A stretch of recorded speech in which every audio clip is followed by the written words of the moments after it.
صلی وسلم مولاي صلی مولاي صلی وسلم مولاي صلی. یونس علیہ السلام جب مچھلی کے پیٹ میں تھے کتنا بڑا غم لگا نا آپ کو. یونس علیہ السلام مچھلی کے پیٹ میں, تو اللہ سے آپ نے دعا مانگی, وظیفہ نہیں پڑھا ہے. وظیفے پڑھنا بھی جائز ہے اگر کوئی قرآن و آیتیں ہیں تو کوئی گناہ نہیں ہے, لیکن جو اصل جو اسلام کی روح ہے وہ کیا ہے؟ دعا.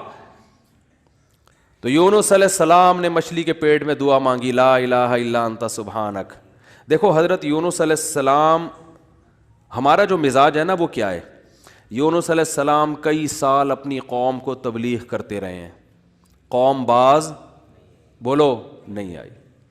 حضرت یونس کو یقین ہو گیا اس قوم پہ عذاب آنے والا ہے, تو آپ نے اللہ سے نہیں پوچھا, اس لیے کہ آپ کا خیال تھا بھئی یہ عذاب تو آئے گا, تو میں اللہ کے خوف سے اب بستی کو پہلے چھوڑ دیتا ہوں. میں آپ سے یہ اجتہادی خطا ہوئی, یہ اجتہادی خطا ہوئی کہ بھئی اللہ کی پرمیشن کے بغیر آپ نے قوم کو کیوں چھوڑا. حالانکہ اس اجتہادی غلطی کے پیچھے جو اس کی بیس تھی وہ بیس بہت اچھی تھی, وہ اللہ کا خوف اور اللہ کی خشیت. اللہ کے عذاب سے بھاگنا یہ تو حکم ہے نا, فنٹر بننے کی تھوڑی اجازت ہے کہ جہاں عذاب آ رہا ہے تو کھڑے رہو وہاں دیکھو, ایسا تھوڑی ہے. قوم لوط پر جب عذاب آیا تو جو اہل ایمان تھے ان کو حکم تھا پیچھے مڑ کے بھی نہیں دیکھنا ہے, اس عذاب کو دیکھنے کی بھی اجازت نہیں, ڈرو اس سے بھاگو. جب قوم عاد قوم سمود کی بستیوں سے نبی گزرتے تھے تو چہرے پہ کپڑا ڈال کے جلدی اپنی رفتار بڑھاتے تھے, بھئی یہ اس عذاب کو اپنی آنکھوں سے بھی نہ دیکھو, خوف پیدا ہوتا ہے اس سے. تو اتنا زیادہ آپ صلی اللہ علیہ وسلم خوف زدہ ہوتے تھے. تو اللہ کے عذاب سے تو دور بھاگنے کا حکم ہے. تو اب یہاں کیا ہے کہ کیا بات چل رہی تھی یار؟ حضرت یونس علیہ الصلوۃ والسلام اللہ کے عذاب کے ڈر سے اپنی قوم کو چھوڑ کر نکل گئے. یہ بیس بالکل ٹھیک ہے بھائی, جب اللہ کا وعدہ بھی یہی ہے کہ جو قوم ایمان نہیں لے کر آئے گی تو میں اس کو تباہ کر دوں گا. تو حضرت یونس علیہ السلام کو خیال ہوا کہ بھائی یہاں سے نکل جاؤ. جب بیٹھے ہیں کشتی میں, کشتی ڈوبنے لگی تو ملا نے کہا بھائی وزن کشتی میں زیادہ ہے, ایک آدمی کو نیچے اترنا پڑے گا ورنہ سب ڈوب جائیں گے. کون اترے گا بھائی؟ قرآن اندازی ہونی چاہیے. قرآن اندازی میں نام کس کا آیا؟ یونس علیہ السلام. تو بتاؤ ہم ہوتے, ہم کہتے ساری زندگی تبلیغ کرتا رہا, اب جب عذاب آنے والا ہے تو اللہ کے خوف سے ہی نکلا میں, اس کا صلہ یہ مل رہا ہے کہ ڈوبنے والا کون ہے؟ بولو میں ہی ہوں. بھائی مجھے تو زیادہ پروٹوکول, اللہ تعالیٰ کو 6 کشتیاں میرے لیے پہلے سے سمندر میں رکھنی چاہیے تھی نا, کیا ہو گیا؟ یہ ہماری سوچ تو یہی ہے کہ میں نے چونکہ فجر کی نماز پڑھی ہے تو میری دکان پہ کسٹمر 6 گنا زیادہ آنے چاہیے, پیسے سارے وہ کما رہے ہیں, نمازیں میں پڑھ رہا ہوں. اچھا میرے پر لوگ اعتراض یہ بھی کرتے ہیں کہ احتیاط اس نے کی, اس کو کرونا ہو گیا, اس کو اس نے احتیاط نہیں کی, اس کو نہیں ہوا, یہ مفتی لوگوں کو الو بنا رہا ہے. تو بالکل یہی ہے کہ نماز میں پڑھ رہا ہوں, روٹی کس کو مل رہی ہے؟ اس کو مل رہی ہے. احتیاط میں کہہ رہا ہوں, وہ کرونا بھی مجھے ہی ہو رہا ہے. ٹھیک ہے نا, ٹھیک ہے نا. تو اب اللہ سے تھوڑی کوئی لڑ سکتا ہے بھائی, تو اللہ کی مرضی, جو اب احتیاط کے باوجود بھی کسی کو بیماری لگا دے, اور ایسے ہے گلے مل رہے ہیں اور روزانہ چھینک رہے ہیں ایک دوسرے کے منہ پہ, انہیں کچھ نہیں ہو رہا, وہ تو اب اللہ کی مرضی, اللہ سے تھوڑی کوئی لڑ سکتا ہے. لیکن ہم تو ظاہر کے مکلف ہیں نا, ہم تو اسباب کے مکلف ہیں, تو اس لیے حکم دیا جاتا ہے احتیاط کا. تو خیر جب تک کرونا ختم نہیں ہوگا ہم بھی آپ کا پیچھا نہیں چھوڑیں گے, یہ ذہن میں رکھو آپ. تھوڑا تھوڑا جیسے 4 شادیاں آتی ہیں نا تڑکے میں, اس طرح یہ بھی آتا رہے گا اب تڑکے میں, کیونکہ لوگ نہیں کر رہے احتیاط تو کیا کریں. اچھا خیر بات ہی کہاں چل رہی تھی؟ تو یونس علیہ السلام کی جگہ ہم ہوتے تو بھائی ہماری حالت کیا ہوتی ہے. اللہ جیسے تبلیغ میں ہم میں سے کوئی گیا ہوا ہوتا 4 مہینے کے لیے, 4 مہینے کے لیے تبلیغ میں نکلے ہوتے, اللہ کے راستے میں واپس آ رہے ہوتے تو پتہ چلا کچھ یعنی کنوینس ہی نہیں مل رہی, پولیس والے پکڑ کے لے گئے, کسی کیس میں بند کر دیا, تو کیا وسوسے آتے ہیں دماغ میں. جیسے حج کرنے گئے نا, ایک آدمی حج کرنے گیا, لٹ گیا وہاں پہ نا جیب کتروں نے, تو وہ کہہ رہے اللہ میں نے تو سنا تھا حاجی تیرے مہمان ہوتے ہیں, تو ہم نے تو دنیا میں کسی کو نہیں دیکھا کسی نے اپنے مہمان کس کی یہ انسلٹ کی ہو. ٹھیک ہے نا, ہم نے تو نہیں دیکھا, میں تیرا مہمان بن گیا اور کچھ بھی نہیں بچا میرے پاس, سب کچھ ہی لٹ گیا. تو جلا ہوا آدمی تھا. تو یونس علیہ السلام کی جگہ کوئی اور ہوتا, ہم جیسے نالائق ہوتے, تو ہم کہتے اللہ ساری زندگی قوم کی مخالفت لے کے تبلیغ کرتا رہا, اپنا تن من دھن لگا دیا, نہ کاروبار کی طرف توجہ, نہ کوئی پیسے کمانے, جو روکھی سوکھی ملی کھا لیا. پیغمبروں کا تو کوئی اجرت بھی نہیں ہوتی, وہ تو بالکل ہی اللہ توکل پہ چل رہے ہوتے ہیں. اے اللہ غربت میں وقت گزارا, کبھی کھانے کو ملا نہیں ملا, بس تیرے دین کو فوکس کیا. اب جب عذاب آنے والا ہے تیرا اس قوم پہ, تو تیرے خوف سے نکلا میں, جو تیرا ہی حکم ہے کہ مجھ سے ڈرو, میرے عذاب سے ڈرو. اب کم از کم کوئی 2-4 کشتیاں یا ہوائی بحری جہاز کوئی کھڑا ہوا ہوتا میرے استقبال میں, اور اگر نہیں تھا میں نے اپنے خرچے سے پہ کشتی لی ہے میں نے, ٹھیک ہے نا. ذمہ داری کس کی بنتی تھی اللہ؟ ذمہ داری تیری بنتی تھی کہ کشتی کا انتظام تیری طرف سے ہو. بھائی گورنمنٹ اگر کسی فوجی کو کسی مہم پہ بھیجتی ہے, اب جو امریکہ کے فوجی افغانستان آئے ہوئے ہیں ان کو باعزت واپس نکالنا کس کی ذمہ داری ہے؟ بولو نا, امریکہ کی ذمہ داری ہے نا. تو تبھی تو فوجی کہہ رہے ہیں بھائی تم نے ہمیں عزت کے ساتھ جب بھیجا ہے تو عزت کے ساتھ پٹھانوں سے بچا کے نکالنا کس کی ذمہ داری ہے؟ یہ امریکہ کی ذمہ داری ہے نا. تبھی امریکہ قطر میں کوشش میں لگا ہوا ہے کہ بھائی یہ کسی طرح اپنی عزت بچا کے واپس آ جائیں گے. اور بالکل صحیح کر رہا ہے امریکہ اپنے لحاظ سے, اس کا فرض بنتا ہے جب آپ نے فوجیوں کو بھیجا تو واپس بھی تو لے کر آؤ نا ان کو.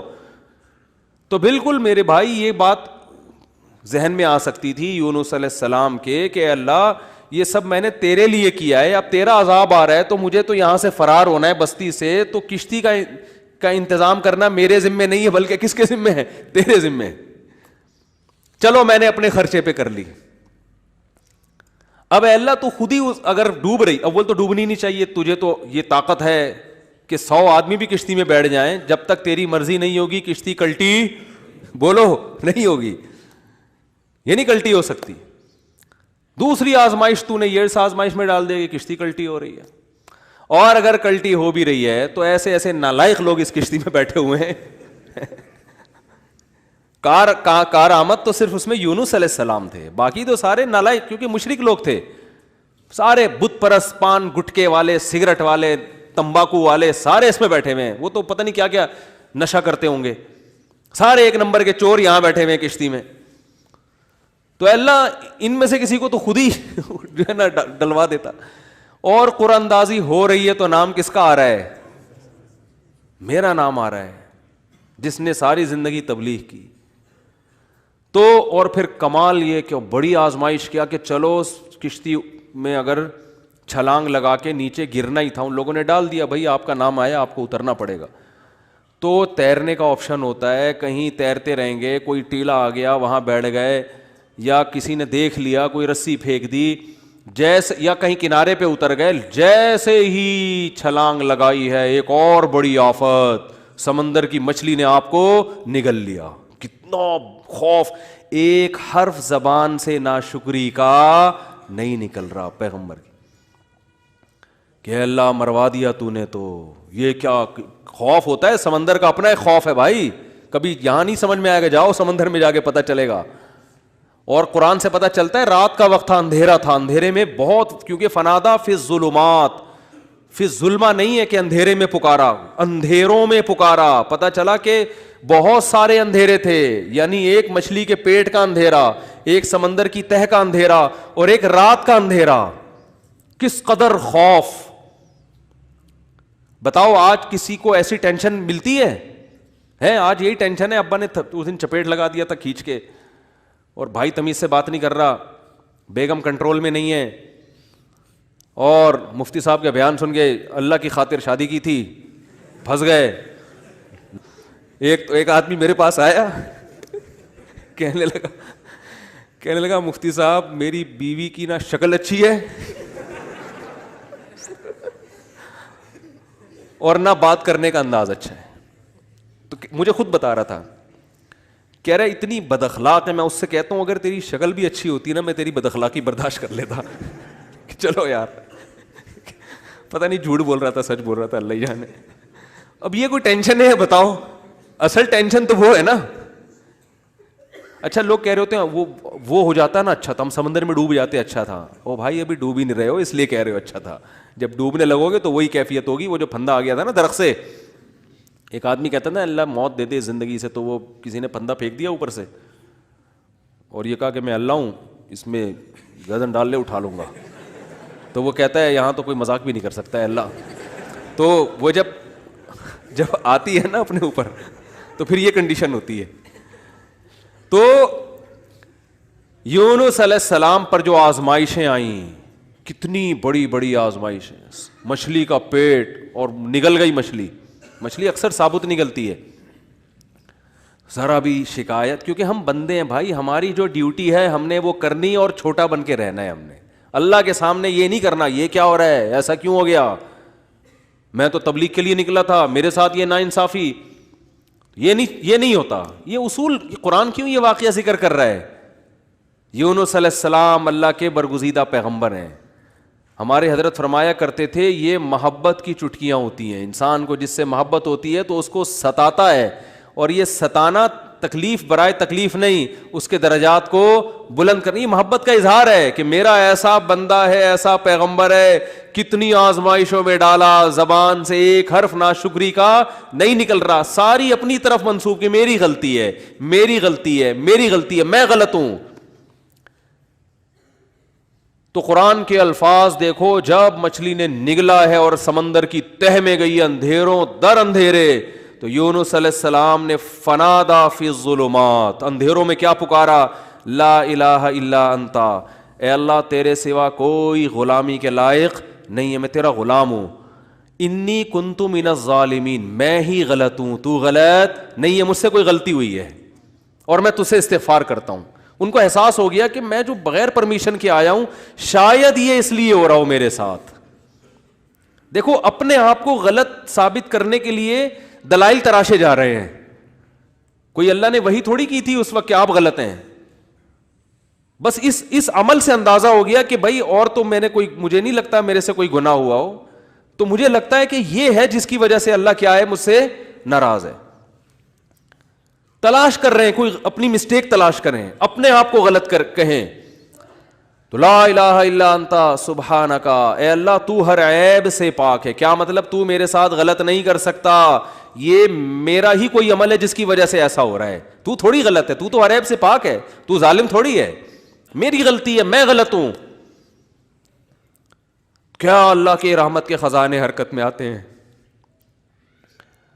فَالْتَقَمَهُ الْحُوتُ وَهُوَ مُلِيمٌ, قرآن کہہ رہا ہے مچھلی نے نگلا اس حال میں کہ یونس علیہ السلام اپنے آپ کو ملامت کر رہے تھے.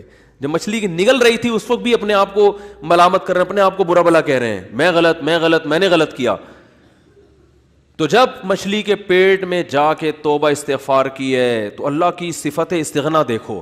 اللہ فرماتے ہیں لولا انہ کان من المسبحین, اگر یونس اپنی غلطی کا اعتراف نہ کرتے, للبث فی البطن الی یوم یبعث فی بطنہ الی یوم یبعثون, قیامت تک اسی کے پیٹ میں رہتے, وہ نہیں نکلتے.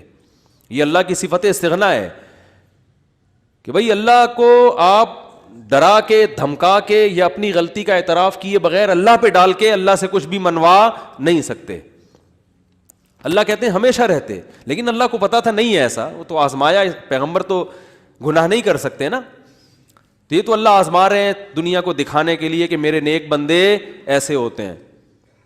تو اللہ فرماتے ہیں کہ فَأَنبَذْنَاهُ بِالْعَرَاءِ, ہم نے ایک میدان میں ان کو, جب انہوں نے توبہ استغفار کی ہے تو اللہ نے مچھلی کو حکم دیا ان کو نگل دے باہر, اور وہ مچھلی نے آپ کو ساحل سمندر پہ ڈالا ہے.